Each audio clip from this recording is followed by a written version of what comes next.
эфире телеканала «Итоги дня», в студии Надежда Саханская. Здравствуйте. В начале выпуска об основных темах. Случаи, когда бдительность отходит на второй план. За прошедшую неделю от преступных действий мошенников пострадали 25 жителей республики. В течение прилива инспекторы ГИМС проводят регулярные рейды на территории общественного пляжного отдыха. Ямочный метод и горячее асфальтирование. В Нерюнгри ведется ремонт дорожного покрытия. Технологии не стоят на месте. Студенты инженерного факультета АГАТУ представили инновационные разработки. Расскажем подробно. Праздник, который объединил около 30 тысяч гостей в Москве, состоялся традиционный СФ в Коломенском. В Якутии продолжает действовать федеральный уровень пожарной опасности. Общее число лесных пожаров доходит до 160 единиц, в том числе один пожар в особо охраняемой природной территории Ленских столбах.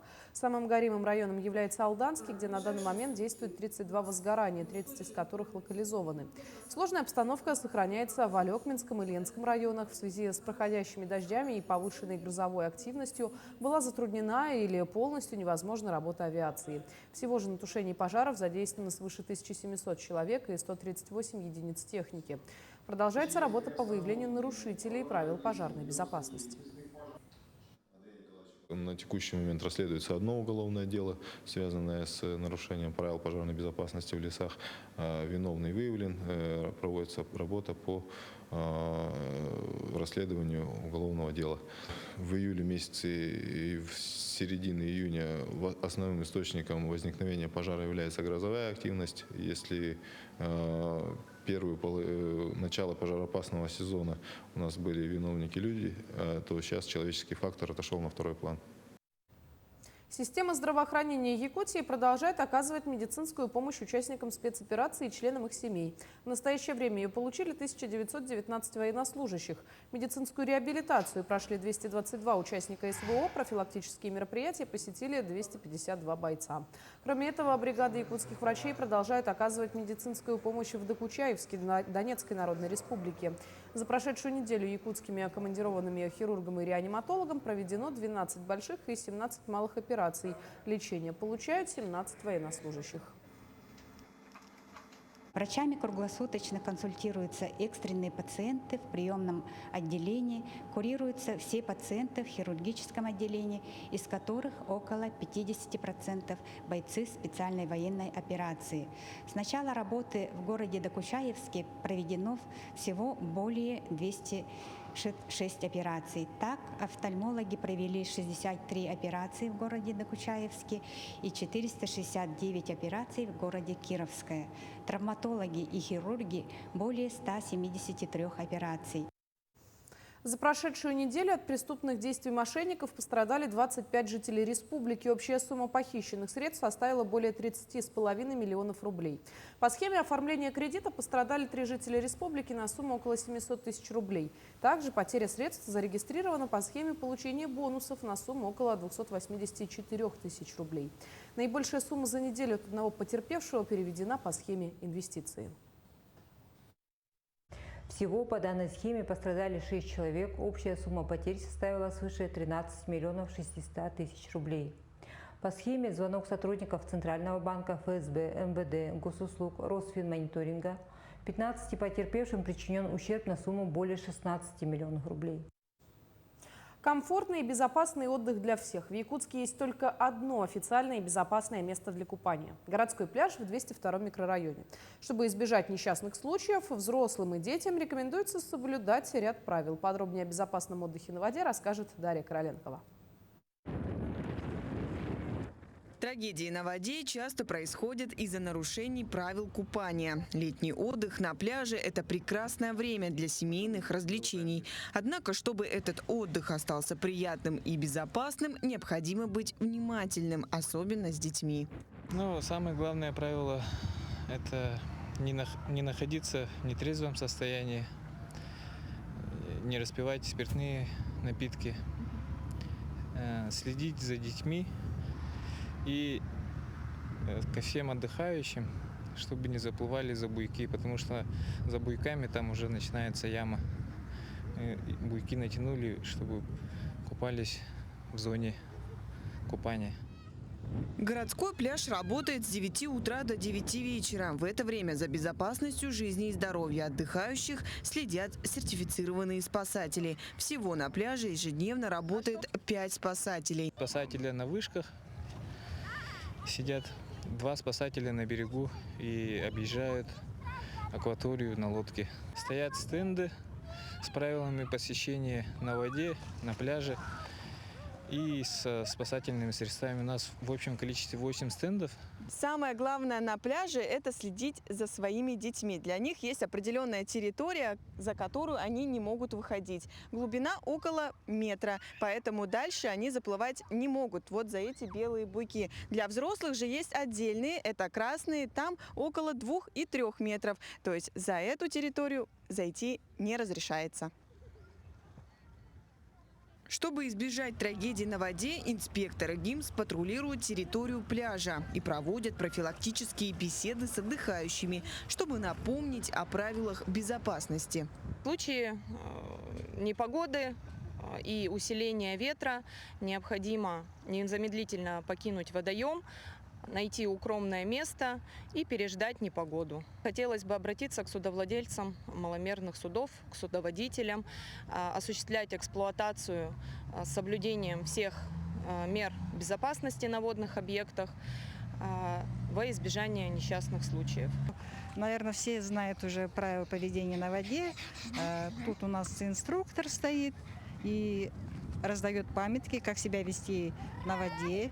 Важно помнить, что даже на мелководье дети могут попасть в опасную ситуацию. Рекомендуется обязательно использовать спасательные жилеты и нарукавники, а также не забывать пользоваться солнцезащитными средствами и надевать головные уборы. Дарья Короленкова, Семен Семенов, Якутск. Профилактика лучше лечения. В республике на протяжении 3 лет действует региональный проект «Борьба с сердечно-сосудистыми заболеваниями» в рамках нацпроекта здравоохранения. Его цель – профилактика инфарктов и инсультов среди населения Якутии. Как работает один из центров, врачи которого спасают людей от тяжелых последствий, расскажет Вероника Таюрская.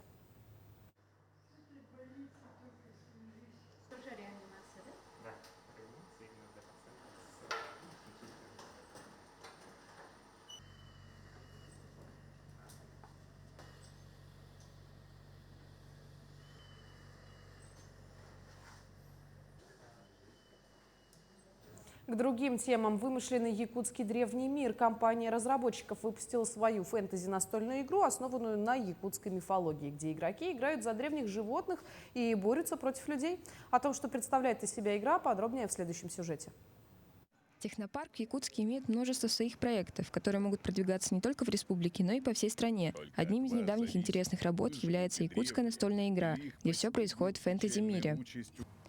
Многие наверняка знают о настольных якутских играх, но такая выходит впервые. Благодаря ей подростки и дети не только Якутии, но и всей России узнают о культуре малых народов нашей республики.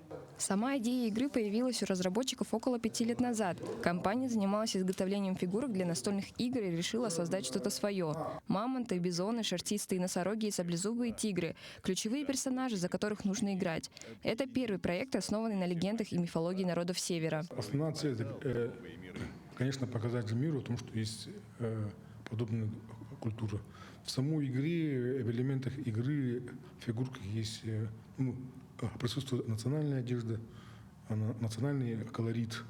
В карточках есть национальные узоры, именно малочисленных типов народов Севера.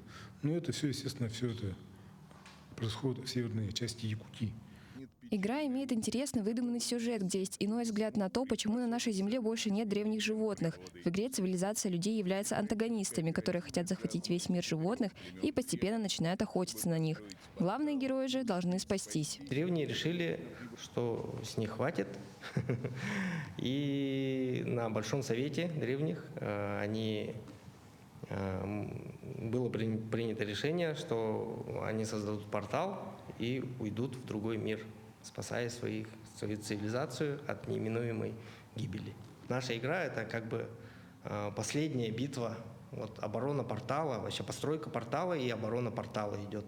Мамонтус – кооперативная игра, где в жестоких схватках все игроки вместе побеждают или вместе проигрывают. Настольный набор создан не только для того, чтобы ребята поняли, как работать в команде, но и для изучения культуры Якутии. Александра Котельникова, Владимир Павлов, Якутск. Возвращаясь к теме профилактики, в рамках национального проекта здравоохранения в республике на протяжении 3 лет действует региональный проект «Борьба с сердечно-сосудистыми заболеваниями». Его цель – это профилактика инфарктов и инсультов среди населения Якутии. Как работает один из центров, подробности далее. Их называют ангелами в белых халатах. Ежедневно врачи сердечно-сосудистых отделений спасают от пары до нескольких десятков жизней. Региональный сосудистый центр Республиканской больницы номер 2 был открыт в 2011 году. И на протяжении 11 лет оставался единственным в Якутии, принимающий пациентов с инсультами и инфарктами. Каждый год лечение получает более 2000-3000 даже человек. Соответственно, мы в каком режиме работаем? Мы обслуживаем город Якутск по скорой помощи. К нам привозят пациентов с инфарктом миокарда и с инсультом. Они приезжают в приемное отделение, где начинается этап диагностики, и при подтверждении диагноза они, соответственно, госпитализируются. Ежегодно через отделение центра проходит свыше 8000 пациентов. Одними из основных являются отделение неотложной кардиологии с группой анестезиологии и реанимации и отделение реанимации и интенсивной терапии для больных с острым нарушением мозгового кровообращения. Наше отделение называется отделение неотложной кардиологии с группой анестезиологии и реанимации. При поступлении мы проводим пациенту высокотехнологическую медицинскую помощь. Это коронарография, и в дальнейшем уже по результатам коронарографии, если мы видим там тромб, либо же стеноз коронарной артерии, то мы проводим стентирование этой артерии. То есть мы открываем сосуд и улучшаем тем самым кровоток. Сначала поступают в реанимацию НМК, и по стабилизации состояния потом переводятся к нам в неврологическое отделение для больных с НМК. В год инсультов случается примерно около 3000. В региональном сосудистом центре в РБ-2 у нас 24 койки в неврологическом отделении и в реанимации 6 коек, но пациентов всегда больше становится. Одним из методов профилактики, диагностики и выявления инфарктов и инсультов является МРТ-исследование. По возможностям МРТ мы можем исключить почти с начала самых. Можно острейшие, там выделяют в стадии инсультов острейшие, острые, подострые и хронические. Но в основном мы диагностируем острый инсульт. Но для того, что нам перед тем, как к нам приехать, исключает геморрагический инсульт, это на КТ. После обследования, на которое по протоколу должно уйти короткое время, при необходимости пациента отправляют на операционный стол. Для определения тяжести болезни проводят ангиографию. Больные, когда с инфарктом миокарда, поступают в кардиососудистое отделение и уже через 10 минут попадают к нам в операционный. Мы проводим коронарографию.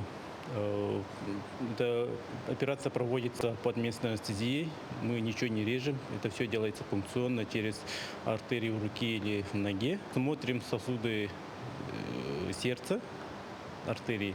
И если есть стеноз, сужение, мы расширяем, ставим стенд. И если есть тромб, тоже вытаскиваем и устанавливаем стенд. Профилактика сердечно-сосудистых заболеваний, ранняя диагностика и применение новых технологий лечения позволили снизить уровень смертности от инфарктов и инсультов, а также атеросклерозов на более чем 7%, а также повысить средний возраст якутян до 73 лет. Раника Таюрская, Георгий Григорьев, Айзен Тарасов, Якутск. В Ленске продолжается строительство социально важных объектов. Заложено средства на начальный этап строительства домов культуры в селах Ню и Бичинча и спортивного зала в селе Дорожный. Продолжается строительство детской школы искусств. В прошлом году была просрочка по срокам контракта. В рамках судебного производства сроки были увеличены. К концу года подрядчик обязуется завершить основной этап строительства. Отдельно сейчас изыскиваются источники по наполнению. Необходимо свыше 40 миллионов на техническое, музыкальное оборудование и мебель. Я надеюсь, что мы к осени пройдем все-таки госэкспертизу туда и определение сметной части, и уже будем участвовать, скажем так, начало реализации начнем мы к концу этого года. То есть компании-недропользователи, которые тоже изъявили желание поучаствовать в стройке этого объекта. Да, мы знаем, что у нас есть соглашение с «Газпромом», но кроме этого есть еще определенный ряд компаний, которые тоже готовы поучаствовать в стройке. То есть, да, потому что стоимость его достаточно серьезная, и сам объект он такой капиталоемкий, скажем так, и требует больших вливаний. То есть здесь нам одним бюджетом района не обойтись. В Нерингре также ведутся ремонтные работы. Здесь продолжается реконструкция дорожного покрытия. Подрядные организации занимаются как ямочным ремонтом, так и восстановлением дорог методом горячего асфальтирования. Особое внимание в этом году уделяют ремонту внутриквартальных проездов и пешеходных тротуаров. Все подробности у наших коллег. На сегодняшний день ямочным методом и методом карточного асфальтирования отремонтировано 35,5 тысяч квадратных метров асфальтобетонного покрытия городского дорожного полотна. Было произведено сплошное асфальтирование участка дороги по Южно-Якутской от перекрестка Кравченко до улицы Геологов. В летний период планируется сплошной ремонт автомобильной дороги до Нерингринской центральной районной больницы. Также была обновлена разметка на автомобильных дорогах, установлены искусственные дорожные неровности для поддержания безопасности дорожного движения. Вся работа была согласована и с ГАИ, поэтому на дорогах стало безопаснее. В летний период планируется установка светофоров на перекрестке улиц Пионерная, Геологов и по дороге на центральную районную больницу. От дома Карла Маркса 6 к зданию МФЦ будет установлен светофор с двухфазной кнопкой вызова на пешеходном переходе. Если вот смотреть по мне, если целый день ездить за рулем, то это очень как-то даже сказывается нервно, потому что куча этих ям, их приходится объезжать, где-то в яму ты провалишься. Но и в то же время видно, что где-то какие-то работы проводятся. Но надеемся, что ситуация будет исправлена в ближайшие годы. Как водителя дорожное полотно восстанавливают, ложат новое. Достаточно, мне кажется, качественное. Нанесли разметку, что позволяет более обезопасить дорожное движение. Хочу отметить очень удобная вещь, как подсветка пешеходных переходов. Желательно, чтобы было побольше таких, потому что в ночное время сложно увидеть пешехода, переходящего через пешеходный переход. В августе в Нерингре возобновится работа по ямочному ремонту дорог внутриквартальных проездов. Екатерина Павлова, Вадим Барашков, Нерингре. Все новые разработки в области сельского хозяйства и пищевой промышленности создают студенты инженерного факультета АГАТУ. Это выпускные индивидуальные, а чаще групповые проекты, которые студенты придумывают или создают сами, или на заказ. Подробнее о разработках расскажет Тимур Колмогоров. Компактная зерноочистительная машина стала выпускной работой группы из 4 студентов. Предназначенная для использования небольшими производственными компаниями, для которых нецелесообразно покупать более большой и тем самым более затратный аппарат, она универсальна и способна очистить около 100 килограмм разных зерновых культур за 1 час. Вот мы кладем вот в специальный бункер семена пшеницы с грязью там смешанные совсем. И сюда сыпем и включаем специальный вибролоток, который равномерно распространяет специальные. Это наша первая лабораторная установка. Сейчас мы уже разрабатываем более новые модели. Вышли минусы все, там исправили некоторые доработки. И некоторые компании, да, дали нам, так сказать, заказы, чтобы мы производили. Большая часть разработок студентов находит своих пользователей в лице разных сельхозкомпаний. Так, на зерноочистительную машину поступило уже 3 заказа. И вот видите вы, например, сколько ссоры было с основой и очищенной винцем по сравнению с этим.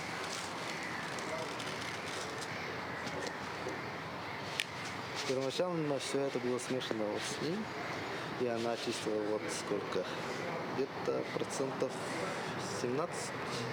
Конечно, это материалы, металл и так далее закупается университетом. Мы составляем смету, как она должна быть в будущем. Все расходы потом уже оплачиваются университетом. Малогабаритный трактор был собран 2 студентами-бакалаврами. Изначально колесный, и при прохождении производственной практики в кормовой компании машину оснастили гусеницами для большей проходимости. Его можно оснастить прицепным устройством для сельхоза, а вместе с этим электрогенератором и отвалом. Наши вот эти инженерные специальности, они достаточно востребованы, они не являются узкопрофильными, потому что база и учебные программы, которые мы подготавливаем для наших студентов и будущих специалистов, они достаточно имеют широкий спектр общеинженерных дисциплин, и мы даем достаточно хорошие компетенции, которые потом им дают устраиваться и быть востребованными в других отраслях. Молодые специалисты-инженеры всегда востребованы не только в сельском хозяйстве, но и в других отраслях создания техники. В этом году инженерным факультетом предусмотрено 88 очных и 42 заочных места. В следующем году поступившие также придумают разную, полезную и интересную технику. Тимур Калмогоров, Джулустан Иннокентьев, Якутск. В Якутске стартовала выставка реализации национальных и федеральных проектов республики. Средние профессиональные образовательные учреждения представили проекты создания учебно-производственных мастерских и рассказали о мониторинге трудоустройства выпускников в проведении региональных этапов чемпионатов профессионального мастерства, а также о внедрении бережливого производства в системе СПО. Также рабочая делегация Министерства просвещения России посвятила ряд образовательных учреждений и ознакомилась с региональной системой профессионального образования. Какие цифровые показатели для нас являются основными в системе профессионального образования? Это, конечно же, уровень трудоустройства выпускников колледжей и техникумов. Это, конечно же, количество предприятий, с которыми сотрудничают колледжи. Это то, как ребята сдают демонстрационный практический экзамен по выпуску. Это количество предприятий и школьников, вовлеченных в систему профориентации. Мы запустили систему профориентации заново с 6 по 11 класс. Абсолютно для всех школьников страны проводятся уроки «Россия. Мои горизонты», которые призваны как раз рассказать о мире профессий.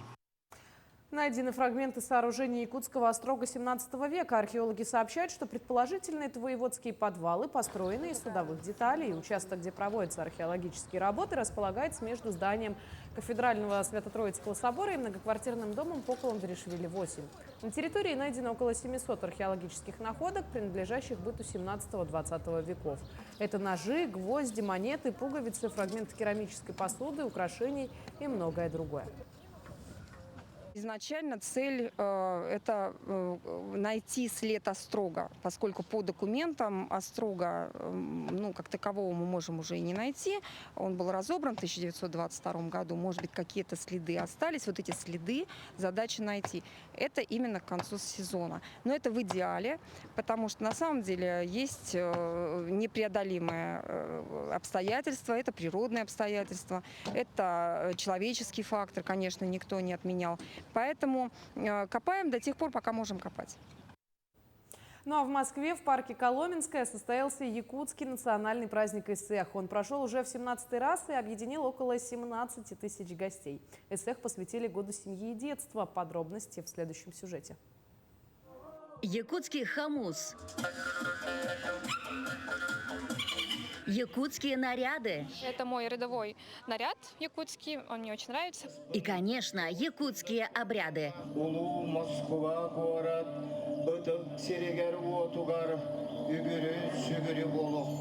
Чтобы прикоснуться к традициям Якутии, получить благословление верхних божеств Аи, Алгасчет просит у светлых духов милости и благости.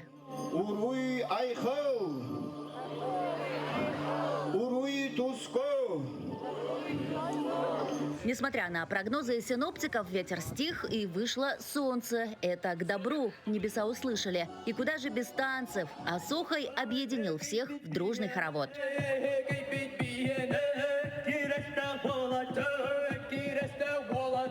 Я очень люблю вообще посещать Эсэх.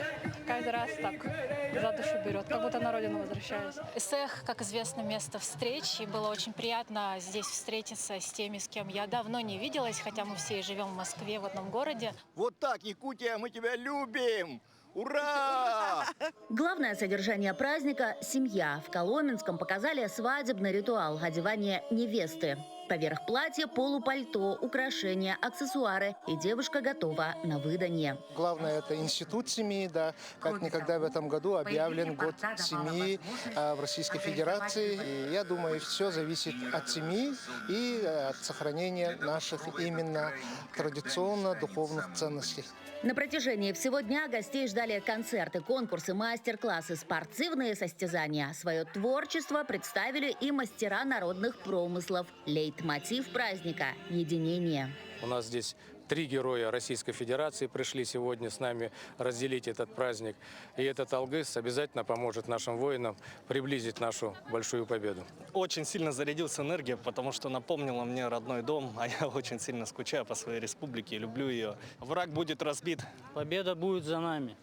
Гуляния продолжались до самого вечера. Гости не спешили расходиться. Многие пообещали вернуться в Коломенское через год, чтобы вновь закружить в танце осохой, получить благословление алгыс и почувствовать тепло родной Якутии. Айсена Бурнашова, Виктор Олесов, Москва. Таким увидели этот день наши корреспонденты. Ну а я с вами прощаюсь. До новых встреч в эфире.